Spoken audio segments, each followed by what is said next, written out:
Stay connected with KFI News on the hour, on the half, and when it breaks. I'm Shannon Farron. John and Ken Show. John Cobell and Ken Champeau. It's KFI AM 640. Welcome. Why are you here? Well, what do you expect to get out of us? What do you want? I get paid. Yeah, well, you get paid, but I get paid. All right, we got lots of drought and lots of riot today. Well, and maybe could the drought lead to a riot? Maybe one day, if we're lucky enough, the drought will lead to a riot. Well, people will be. You got to have water to live. Yeah, I know. People will be fighting over showers. And if someone gets fined $10,000, I think that will lead to a riot. Yeah. Well, that's the news today. We're going to start with that. Jerry Brown has put out a press release. Governor Brown to help cities bolster water waste enforcement. So Brown himself is going to go arrest people on his horse? He's going to streamline environmental review of water projects. After he catches his snake. Yeah, that's right. It's the last time we talked about Governor Fallow. Is establishing a new penalty of up to $10,000 per water wasting violation. At the moment, it was $500 a day maximum infraction. So that's a big jump. The continued assault on people when the farming industry and the environment consume 90% of all the water that falls from the sky. Isn't this nuts? Isn't this crazy? It's 90% of the water that comes from the sky. Now, out of all that water, half of it is for human use. The other half goes to wacky environmental ideas like 4 billion gallons to flush out 29 trout. But save the Delta smelt. People and businesses outside of agriculture are not using much water. They're using the same amount of water that they did in 1980 on a per person basis, on a per capita basis, the same amount of water as 1980. So there's nothing to reduce. There's nothing to cut. 35 years have gone by, and we have not increased our water usage. And he wants to fine businesses $10,000 and people $500. But here's a story today, and this is from the Sacramento Bee. Our water rights system, which the farmers own, goes back to the gold rush era. This goes back to the 1850s. The very first European settlers in America got water rights, which first went to landowners and their families, but eventually those water rights went to corporations. Corporations started buying up the farmland, started buying out the farmers. So now you have huge multi-billion-dollar corporations who pay Jerry Brown a lot of money in campaign donations. They own much of the water. Yeah.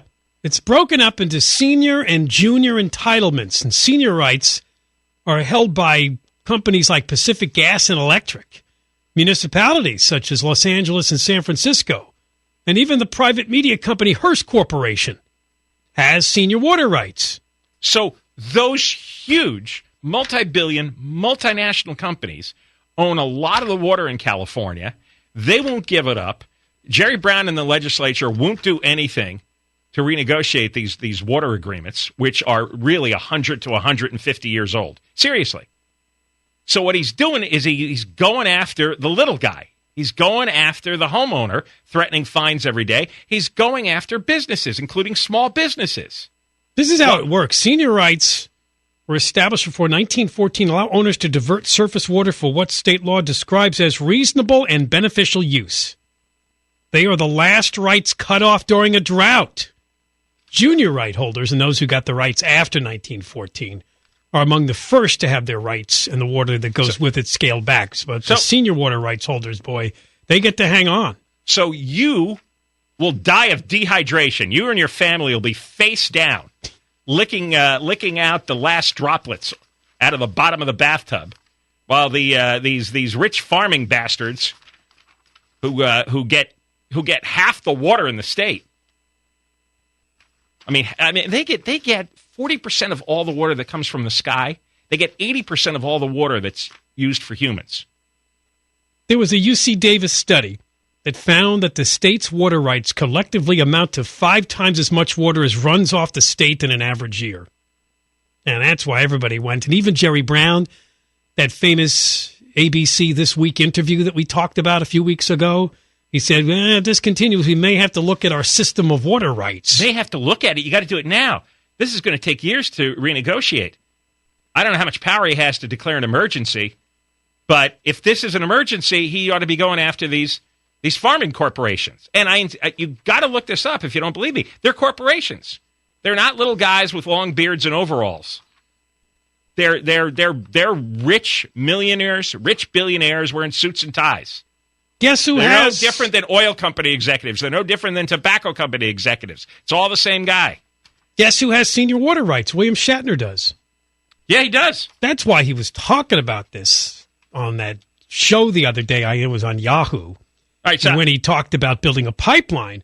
He has, during 2011, he diverted 560,000 gallons to irrigate 15 acres, water 10 cows and 5 horses, and meet the needs of 2 houses, 40 fruit trees, gardens, and a sequoia grove. So we have a very wealthy 83-year-old actor diverting 500 million gallons of water for his little play farm. No, it's 500,000. 560,000 half gallons. 500,000 gallons of water for his little play farm and his play ranch. Yeah, that's why he wants the pipeline. Okay. He knows we got to do something or he'll lose that. I've got to monitor my shower? And small business is going to hit with $10,000 fines? Really? Well, William Shatner plays farmer? I mean, this is... I don't have a word for this. Absurd doesn't really cover what's going on here. They... By the way, most of these senior water rights holders are along the Sacramento River Valley, Imperial Valley, which has claims to the Colorado River. They profile Robert Forbes. His family's access to water comes from a claim in the 1870s. 1870s. And if you go through this story, you could see how defensive everybody is. Oh, I ran into an agriculture guy over the weekend. I went to a party, and a friend of mine introduced me and started talking about our CNBC appearance when we were talking about the farmers and their use of the water, the almond farmers. And he goes, wait a second. He goes, I'm an almond farmer. And I said, get out of here. But the guy was, a jacket and tie guy. Turns out he works with a company that owns a lot of farming. And they use a lot of water for the almonds. And he goes, well, what did you say? What were you talking about? I got out of there.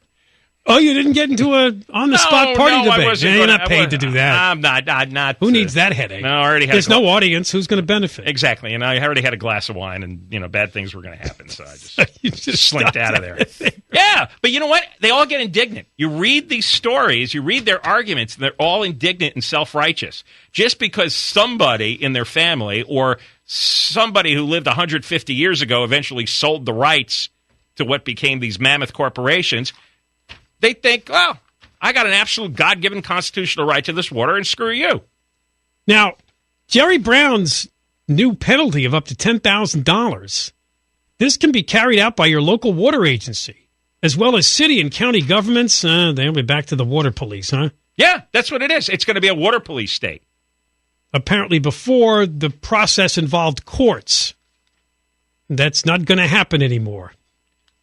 So how can you appeal your fine then if you get hit with a water wasting ticket? Well, they're going to set it up so it would be next to impossible to appeal it, and you'd lose anyway. It's going to be a racket like traffic tickets. Although you'll get arbitrary water tickets, and you'll have nobody to go to. The water wizardess, Felicia Marcus, who's chair of the State Water Board, said they'll only be used in egregious cases, and so far we have used these fines sparingly. I think the almond farmers are an egregious case. Yeah, I think the environmental crowd is an egregious case. By the way, there was a bill this week to build two dams. Bill went down in committee. Environmentalists started squealing like pigs. Yeah, they wanted to speed up the environmental review process, and the Democrats said no. So we can't build dams, we can't build reservoirs, we can't build an aqueduct. The water rights are all owned by the farmers, and they're squealing like pigs too. And if you run a business, you're going to get a $10,000 fine. If you run a house, you're going to get a $500 fine. And by the way, this is going to go on. It's like, potentially $500, I don't know what, a day? A month? I don't even know what the frequency of the fine is. Well, when we come back, we'll talk about one of the solutions that's popular with the listeners. William Shatner mentioned it. But the LA Times columnist George Skelton really shot it down. That's to build the big water pipeline. Well, if he shot it down, then I guess it's shot down, isn't it? Well, he did make a couple of good arguments about it. It's not as simple as you think. John and Ken Show. Shannon is news. John and Ken Show. John Cobell, Ken Shampoke.